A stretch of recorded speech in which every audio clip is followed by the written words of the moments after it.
$1. $1. That's the amount the new Speaker of the House recently said she'd be willing to invest in physical barriers at our southern border. $1. Well, talk about serious good faith negotiations. Talk about taking border security seriously. The men and women on the ground have been unambiguous about the crisis they're facing. The entry of criminal aliens and gang members into our country, the drugs that go on to infect our communities, the ongoing humanitarian crises that are fueled by our government's mixed signals and our inability to enforce our own laws. According to Speaker Pelosi, these urgent issues are worth about 33 cents each. 33 cents. As we all know, that is because the Speaker has recently defined a brand new dogma for the Democratic Party. Actually enforcing our immigration laws with the help of physical barriers is, quote, an immorality, Mr. President, an immorality. Now that's quite the indictment of her fellow Democrats' past positions. Recent years have seen Democrats vote for billions of dollars in physical walls and fencing. Recent years have seen a Democratic administration build the same steel barriers, the very same steel barriers, that this president now wants to expand. But these days, it seems like Democrats are happy to take their cues from the gentlelady from San Francisco and her extreme fringe position that walls have now become immoral? Really? Yesterday, President Trump issued yet another bipartisan invitation for members of Congress to meet at the White House and actually negotiate. And yet again, only Republicans came to the table. For the American people, who deserve both a functioning government as well as a secure border, it's really not a promising sign. For federal workers who are now stretching every dollar until Democrats lose interest in dead-end political games, the Speaker's $1 punchline is not very entertaining. So for everyone's sake, I would hope our Democratic colleagues will reverse course and work seriously with this White House to reach an agreement that can become law and fulfill our promises to our country. In the meantime, as the White House has made clear just yesterday, cherry-picking continuing resolutions that fail to address the border security crisis are not going to receive the president's signature. Not going to happen. The only way out of this impasse is a bipartisan agreement.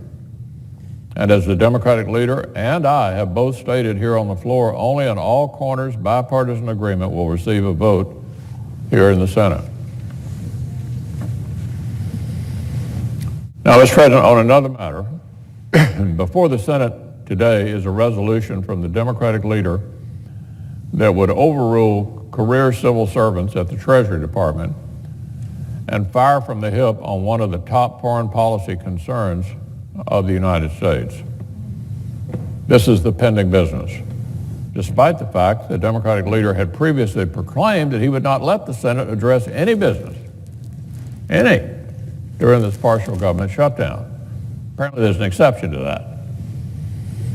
Remember, that was the reason the Democratic leader gave for leading a Democratic filibuster of a bipartisan package that would have reaffirmed our commitment to defend our allies in Israel, stand alongside Jordan, and unlock justice for the victims of Assad. One day they insist we shouldn't do any business. On another, it's time to bring up an unrelated resolution of their own. At the end of the last Congress, they said they'd support bipartisan legislation to shore up our allies in the Middle East and deliver justice for victims of unspeakable violence in Syria. Now they're filibustering the bill and have voted against it three times against this important bill that benefits our allies, Israel, Jordan, and deals with the victims of cruelty in Syria. These twists and turns are pretty hard to follow. It's confusing. Until you remember the one key to our Democratic colleagues' thinking these days, political spite for the president comes first, ahead of everything else. You see, the administration isn't opposed to these bipartisan urgent bills to back Israel, Jordan, and the Syrian people. President Trump, we expect, would sign these bills.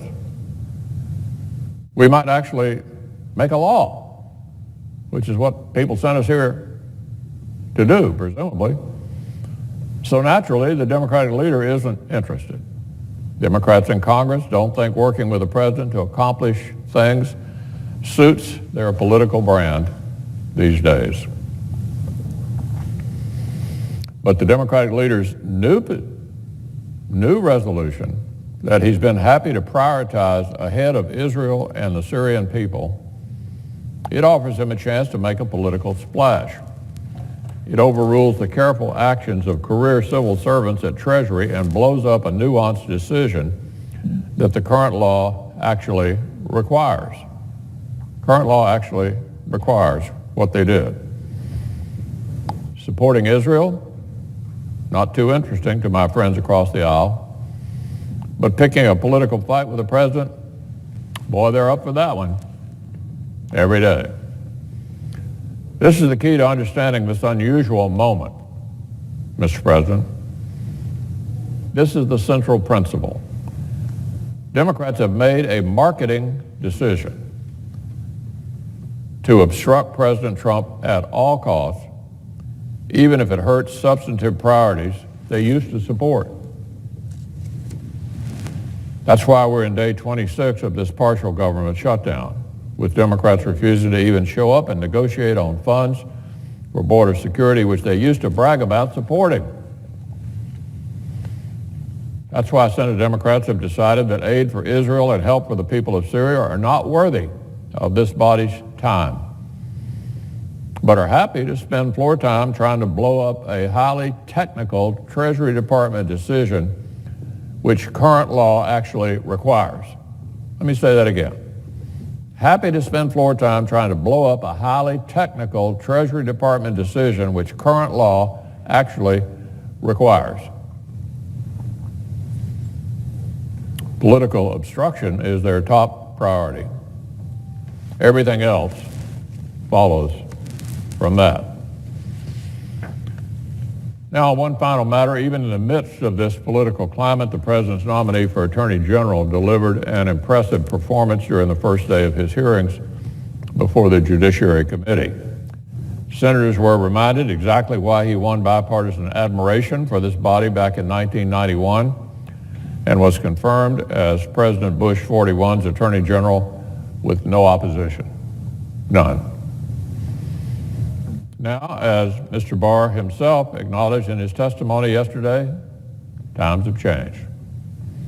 But the core principles that our nation's Attorney General must uphold haven't changed. As the nominee testified yesterday, the American people have to know that there are places in the government where the rule of law, not politics, holds sway. The Department of Justice must be such a place. Those are the words, Mr. President, of the right man for this job. His testimony made clear what he sees as key priorities for the Department of Justice. Building on past progress in preventing violent crime, enforcing and improving our nation's immigration laws, and protecting the integrity of our electoral system. He stated definitively where his loyalties lie: the rule of law, the Constitution, and the American people. That's how it should be. That is how it must be. And if you confirm me, he said, that is how it will be. Experience, integrity, and total commitment. The President has made an outstanding choice. The Judiciary Committee continues its hearings today. I look forward to their continuing review of this nomination and then to it being reported here to the floor. The American people deserve the very best. That is just what Attorney General Bill Barr will be.